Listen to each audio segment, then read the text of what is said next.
Alright, here we go. It looks like Puffin is going with the Oil Rogue, while Zen Style is going to go with a Mage.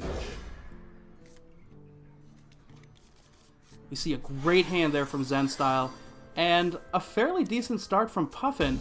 That preparation, as soon as that sprint gets into his hand, is going to be key to keeping going and keeping up with the Tempo Mage, which, as we know, has focused primarily on making sure that there's always something to play and there's always a way to control the board.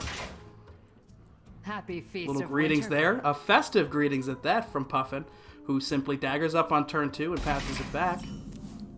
Big draw there from Zen Style. That Sorcerer's Apprentice is going to allow him to really buff up both these Mana Worms. I'd like to see the Apprentice Coin Worm here really just establish a very dangerous board. Just like you. Looks like that's exactly what he's going to do, although he's thinking about it. You definitely don't want to overextend against this rogue. It's always dangerous, as we see Zen Style choosing to take it slow, to put too many creatures on the board with all the AoE waiting to happen. We see that Puffin is going to go ahead and take care of the threats immediately with a nice Eviscerate Sorcerer SI7 combo. A powerful start there, but again, now that he's used that prep to take care of that, you do wonder if he's in danger of running out of gas here, because he has nothing to combo with that Tinker's Sharp Steel Oil sitting there in his hand. Zen Style going to go ahead and match and really kind of get aggressive here, using several of those spells in conjunction with that Mana Worm, buffing it up, putting another presence on the board. Looks like Puffin's going to have to burn that Sharp Steel. You never want to try to use it without a creature on the board to combo with it, but again, against this Tempo Mage, which is dangerous from turn 1 to 10, you also don't want to let things get too out of hand, so... Looks like he's considering it.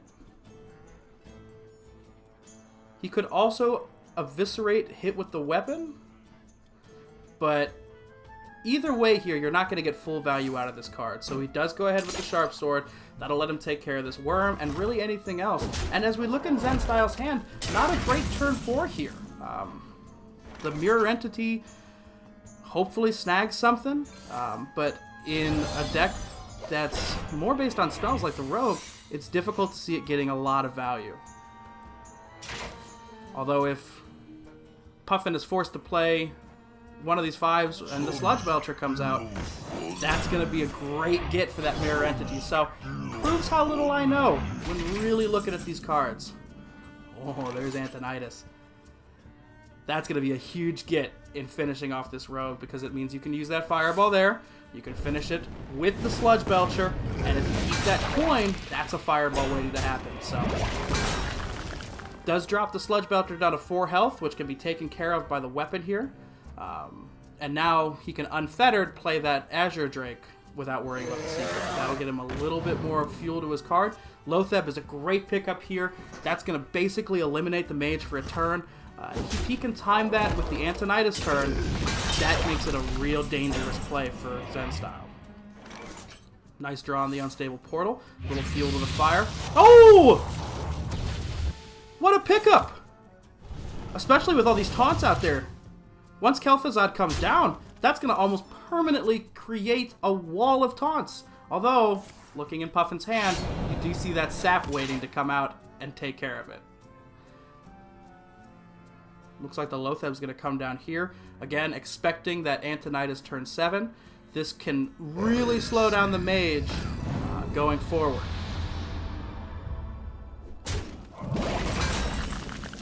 So a lot of thought here on Zen Style's turn. He can go with the Kel'Thuzad, really kind of make Puffin use some resources to deal with it. It's an unexpected threat thanks to the Unstable Portal. You didn't know it was coming. He's going to go with the Azure Drake, take this turn real slow, ping at the other Drake. You have to imagine that Antonidas is coming down soon then, for him to save sort of all that ammo in his hand. Looking back at Puffin, there's the sprint, but without the prep, not a huge boost to him right now. But he's going to go ahead and do it. Not a lot of other options in his hand. Could get him something he needs, but otherwise very reactionary in his hand right now. He's got the AoE to kind of clear the board once more threats come out, picks up the second Blade Flurry and 2 backstabs. He's setting himself up for a heck of a turn here. I just don't know when it's going to come.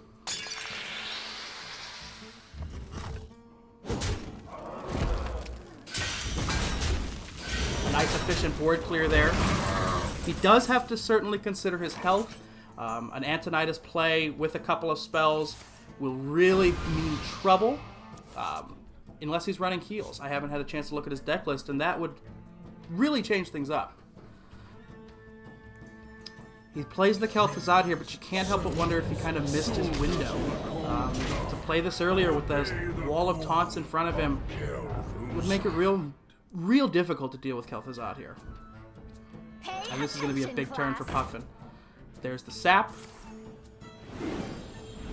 I'm ready to learn. Let's see if he plays another spell here to kind of get some value on the teacher.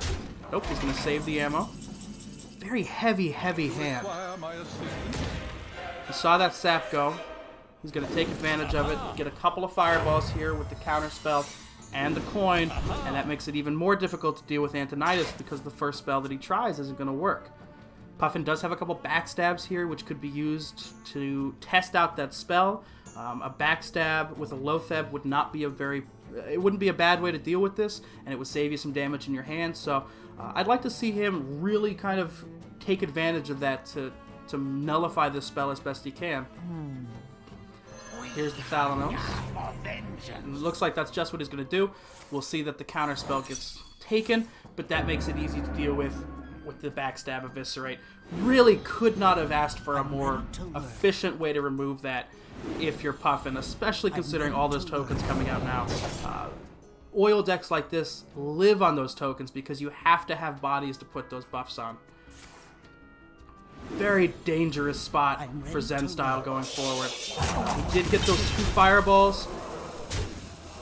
Don't know if it's going to be enough. We're going to have to see, considering he's probably got one more turn at that.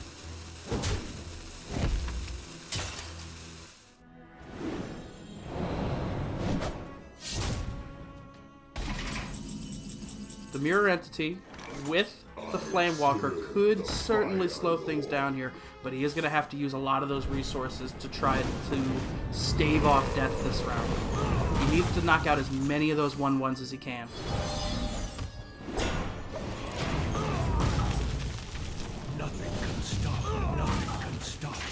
I don't know if I agree with that, Medivh, because while you did manage to get rid of a lot of those tokens, we do see that there's the healing, the other AoE, and of course, Dr. Boom in Puffin's hand. That's going to make it real tough to come back here.